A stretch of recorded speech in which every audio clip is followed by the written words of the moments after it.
analisa fundamental kembali lagi di channel ini, dan untuk kali ini kita akan ulas analisa fundamental dari Alam Sutra atau kode saham ASRI yang mana kenaikan labanya capai 600%.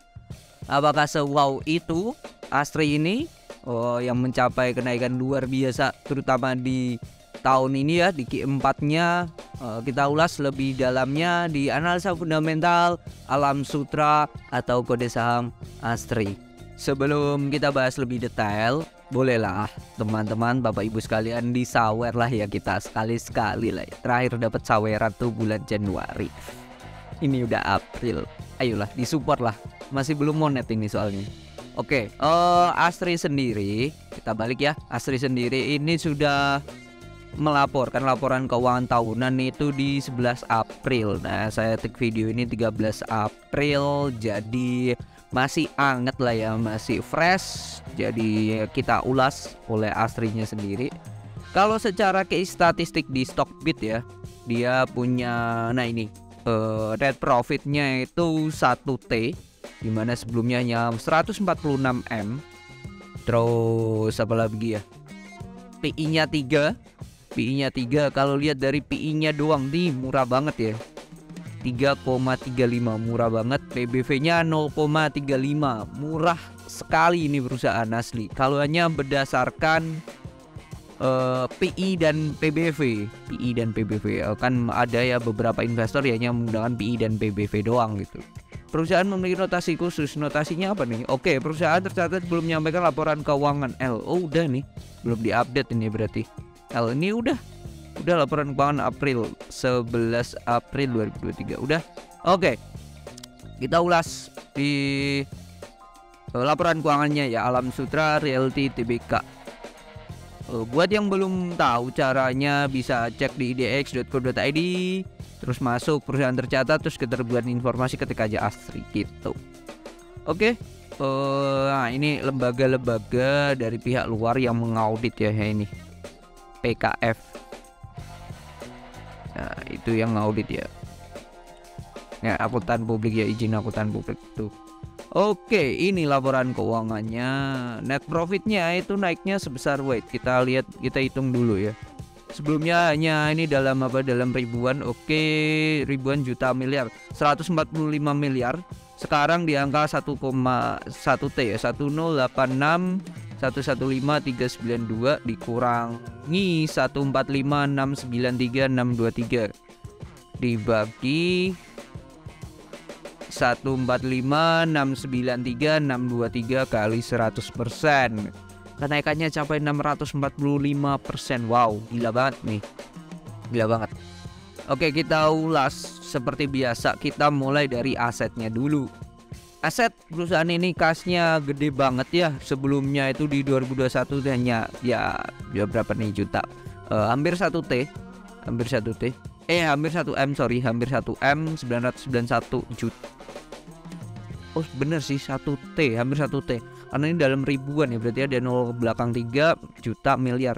991M, hampir 1T. Terus sekarang udah hampir 1,5T. Wow, naikannya gede banget nih. Angkanya 500 juta miliar sendiri ya. Buat yang sudah lama ngikutin channel ini pasti tahu ya, dimana kalau kasnya terlalu banyak ya, saya nggak suka ya. Nah, ini kita lihat nih, kasnya terlalu banyak nih ditaruh di mana, rekening kah atau deposito gitu. Jadi ibaratnya gini, kas kita banyak buat apa gitu, kita aja kerja ya, cari duit ya, kalau bisa duitnya juga dikerjakan gitu. Dimana ya ditaruh di deposito, taruh di pasar uang, taruh di obligasi gitu. Jadi cash on hand atau kas yang dipegang itu nggak banyak gitu. Itu saya lebih suka prefer seperti itu ya. Mau ini bisa diterapkan ya, bisa diterapkan di bisnis Bapak Ibu teman-teman sekalian, bisa juga di keuangan pribadi ya. Oke, dengan total 1,4T, 1T-nya sendiri ini dalam bentuk di bank, dalam bentuk rupiah ya. Ini too much banget ya menurut saya. Dalam bentuk dolar itu mata uang asing lah ya.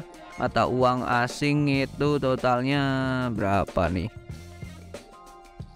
Wait. Oke, ini juta miliar ya. 1T. Terus kalau ini ya kurangnya dalam bentuk dolar, ini di dolar Amerika, BNI, CME, BCA 300 ya, 300-an miliar. Lalu dolar Amerika, dolar Singapura, udah itu doang. Udah. Nah, ini yang deposito. Deposito berjangka pendek pihak ketiga dalam bentuk rupiah, dalam bentuk dolar. Ini totalnya adalah berapa nih? 100 juta, 100 M, 160, 200 ya, 200 ya, 3 ada 500 lah ya. Minor banget gitu. Minor banget dibandingkan dia taruh di yang namanya kas atau rekeningnya. Too much ya, ini terlalu banyak ya. Nah, ini jaminan untuk KPR-nya sendiri dalam rupiah ini 300 juta 300 miliar ya. Jadi total 1,4, karena ini hitungannya dikurangin kan sebagai jaminan. Oke. Nah, bunga depositonya padahal lumayan loh, 2-5,4% ya. Gitu. Jadi daripada too much ya, gede banget ya. Yang perlu diperhatikan lagi adalah mungkin ada yang ditaruh juga nanti disiapkan sebagai jaminannya. That's why cashnya lebih banyak gitu. Nah, ini untuk deposito berjangka ini melebihi dari 3 bulan. Kalau yang ini berarti yang jangka pendek ini yang 3 bulanan doang. Nah, ini that's why dia berdiri sendiri, tidak gabung sama kas tadi. Ini nominalnya 400 miliar ya, 477 miliar dengan imbal hasil 1-4% dan full semuanya dalam bentuk rupiah. Oke, itu. Jadi kalau dari segi kasnya sendiri, saya kalau kasih nilai ya standar lah ya, sama dengan perusahaan-perusahaan yang lainnya lah, 6 lah. Dari kasnya doang ya, karena saya menyukai lebih banyak ditaruh di deposito gitu. Oke, piutangnya sendiri. Nah, ini piutangnya kalau perusahaan properti ya, kok piutang, sorry. Persediaannya ada 2 ya, di aset lancar dan aset tidak lancar. Aset lancar ini yang gampang dicairkan dalam tenor di bawah 1 tahun. Kalau tidak lancar ini berarti di atas 1 tahun ya. Kita cek ya di note 10, bedanya apa ya? Bedanya itu biasanya kalau yang tidak lancar tuh biasanya masih dalam bentuk tanah sih, atau landmarknya. Nah, ini persediaannya. Ini dalam bentuk tanah, bangunan dalam proses ini udah ada, bangunan jadi udah ada, proyek Pasar Kemis ini ada. Oke, ini dikelompokkan per proyek ya, per proyek. Nah, ini persediaan, udah sih, itu doang. Oke, kalau kita lihat dari jumlahnya, ini jumlahnya di persediaan tidak lancar ini berkurang. Satu itu poinnya. Yang kedua, persediaan di sini di aset lancarnya naik. Hal ini bisa langsung saya simpulkan di mana yang awalnya ini sebagai tanah itu sebesar berapa nih, juta miliar terhadap 4,2 T, hampir 4,3, terus turun jadi 3,7. Berarti ini ada bangunan yang sudah jadi atau dalam proses yang masuk ke aset lancar. That's why aset lancarnya nambah sebesar 400-an lah ya. Ini hampir 400-an lah, 300 something lah. Ini berkurangnya juga hampir 500 gitu. Jadi ini ada yang awalnya tanah terus naik ke sini sih. Kalau persediaan ini naik, khususnya adalah bagian yang sudah jadi, nah itu tinggal bisa memasarkan ya. Kalau banyak terus tapi salesnya nggak jalan, berarti yang salah itu sales atau bagian marketingnya.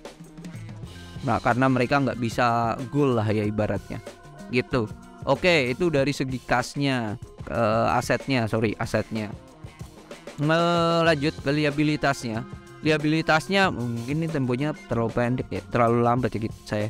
Oke, liabilitas yang saya cermatin biasanya hanya satu sih, utang berbunga. Kalau jangka pendek ini yang utang berbunganya ini, utang bank jangka panjang yaitu 200 M. Kontrak ini ya juga PR juga sih, 200 M ini bisa ditutup doang dengan kasnya. Kalau sama kontrak, nah ini nggak bisa. Sedangkan kalau liabilitas jangka panjangnya ditambahkan, nah ini ada yang besar juga nih, utang jangka panjang di bank sama di obligasi nih. Kalau di total jumlahnya ini hampir 6 triliun ya. Hampir 6 triliun. Ini 5, ya ini 6, bukan 6,3 terus tambah ini sendiri 6,5 ya. Kalau utang bank dan utang obligasi di total itu 6T sendiri. Sedangkan si siapa ini si Astri sendiri kasnya ini hanya 1T. Jadi sangat berisiko ya. Jadi kalau dari segi hutang ini akan menjadi PR kedepannya jikalau perusahaan nggak bisa kasih duit net profit yang gede ya itu akan PR banget di jangka panjang ya. Dan ini jangka panjangnya dua lagi, bank dan obligasi nih. Dan obligasi ini pasti bunganya gede ini, hasil yang dijanjikan gitu. Jadi ini sangat membutuhkan marketing dan salesnya ini jalan sih harusnya. Cuman kalau kita lihat di 2022 ini penjualannya luar biasa, naiknya sangat signifikan ya. Duit yang masuk aja 4,4T ya, dalam 1 tahun. Sebelumnya 2,8 ya. Hampir 100% kenaikannya. Nah kita lihat ya, penjualannya yang naik yang masuk ini kan 4,4T. Nah ini yang masuk berapa arus kasnya, penerimaannya 4,4T, sama gokil sih ini perusahaan. Memacu salesnya, net profitnya that's why dia kenceng banget. Satu itu, terus kok bisa naik kenceng ya, padahal sebelumnya tahun lalu itu laba sebelum pajaknya hanya sebesar 158M gitu. Nah sekarang udah 1,1T. Nah ini berarti ada hal-hal yang bisa ditekan oleh perusahaan. Satu contohnya adalah ini. Jadi ini sebelumnya rugi ya atas utang obligasi, terus sekarang jadi untung ya. Ini satu yang membuat dia naiknya kenceng ya, 300M.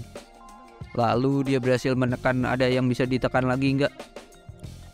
Ada sih, beban penjualan juga naik, beban administrasi ini juga naik sih, pajak final juga naik, pendapatan bunga naik tapi tidak signifikan. Nah ini beban premi lindung nilai ini turun sih, bagus. Ini pun juga turun, provisi dan administrasi bank tapi tidak sangat signifikan ya. Yang paling signifikan ya ini laba dari pembelian kembali utang obligasi sih, ini bagus sih. Sama lain-lainnya ini 55M sendiri, sebelumnya hanya 38M. Itu sih kalau kita lihat di penjualan note 30 kita lihat ya. Di note 30 penjualannya perusahaan ini oke. Nah ini tanahnya luar biasa ya, jual tanahnya naiknya signifikan. Rumah dan rukonya tidak sesignifikan itu. Apartemen naik 2 kali lipat, bagus banget. Kios ini turun dan gedung perkantoran turun. Jadi kenaikan ini didukung oleh penjualan tanah ya, luar biasa sih ini. Luar biasa. Selain itu juga perusahaan, nah ini perusahaan bisa menaikkan recurring income-nya. Recurring income itu adalah jikalau perusahaan-perusahaan properti udah kehabisan tanah, kehabisan ya ibaratnya landmarknya mereka akan menjual jasanya mereka. Itu yang namanya recurring income, yaitu pendapatan berulang. Nah, pendapatan berulang biasanya bisa dari sewa, terus fasilitas-fasilitas yang dikenakan charge. Nah ini mereka bisa naik ya, sebelumnya 400M sekarang 500M, which is good. Kenaikan 100M sendiri seperempat ya, berarti 25%, bagus banget ini, bagus banget. Terutama di kenaikan yang signifikannya di rekreasi dan olahraga, sewa dan fasilitas sih bagus. Terus dari sektor pariwisata dia mengalami kenaikan yang ya luar biasa, signifikan sih ini. Sebelumnya hanya 11M sekarang 131M ya. Efek dari sudah tidak adanya namanya PSBB, terus yang lainnya ya, perihal Covid ya, Deswa ini sudah mulai bekerja lagi sih perihal pendapatan di pariwisata. Gitu. Mungkin yang jadi PR adalah penjualan di rumah dan ruko. rumah dan ruko sih. Kalau kondisinya saat ini ya, kalau menurut saya kondisinya saat ini, ekonominya seperti ini, kalau suku bunga terus dinaikkan, ini akan jadi PR juga ya, bunga KPR juga akan naik gitu. Sedangkan kalau suku bunga dinaikkan untuk melawan atau mengcounter dari US sendiri, ini posisinya nanti banyak yang saving ya. Kalau banyak yang saving nanti tidak ada pertumbuhan ekonomi. Jadi 2023 akan menjadi tantangan yang sangat luar biasa ya untuk perusahaan-perusahaan khususnya di sektor properti ya. Karena makroekonominya juga lagi bisa dikatakan not good lah ya, dibilang oke juga tidak, baru recovery dari COVID, tapi ya kalau terlalu gila juga bahaya juga. Nah, ini efek dari cetak uang di Amerika juga sih. Besar juga efeknya juga ke kita sih ya, karena that's why kita sesimpel kita negara berkembang sih, masih mempengaruhi dua negara kan, Amerika dan China gitu. Oke, kalau dari case statistik tadi sudah, case-nya juga udah, kesimpulannya bagaimana dengan Astri ini sendiri? Kalau menurut saya ya, Astri ini luar biasa ya, kita harus apresiasi dari penjualannya yang naik signifikan. Cuman yang jadi PR atau risknya adalah utangnya. Ini utangnya gede banget ya, menurut saya gede banget sih. Ada perusahaan properti yang utangnya itu lebih oke, dan dari segi PI dan PBW juga masih rendah sih. Demas mungkin ya, itu bisa jadi bisa dikatakan jadi ya alternatif sih, bisa jadi kompetitornya si Astri sih. Jadi kalau saya sendiri untuk Astri cukup untuk apresiasi aja dengan kenaikan yang signifikan, karena secara long ini bahaya banget nih perusahaan karena punya hutangnya yang gede. Cuman kalau ini perusahaan mau digunakan untuk ya beli, dikoleksi jangka yang sangat lama, bolehlah dikoleksi. Kalau harganya bahkan turun di bawah 150, 130, sangat layak untuk dikoleksi. Tapi ini memang manajemennya sangat perlu dipertimbangkan untuk Astri ini, karena secara jangka panjang itu tadi utangnya luar biasa. Itu jadi ya mungkin itu insight saya tentang Astri, semoga bermanfaat. Nextnya apa bisa tulis aja di kolom komentar, nanti kita akan ulas, kita bahas lebih detail, entah teknikal entah fundamental, monggo silakan. Dan yang belum join ke channel Telegram silakan join, linknya ada di deskripsi, dan see you on the next video. Bye bye.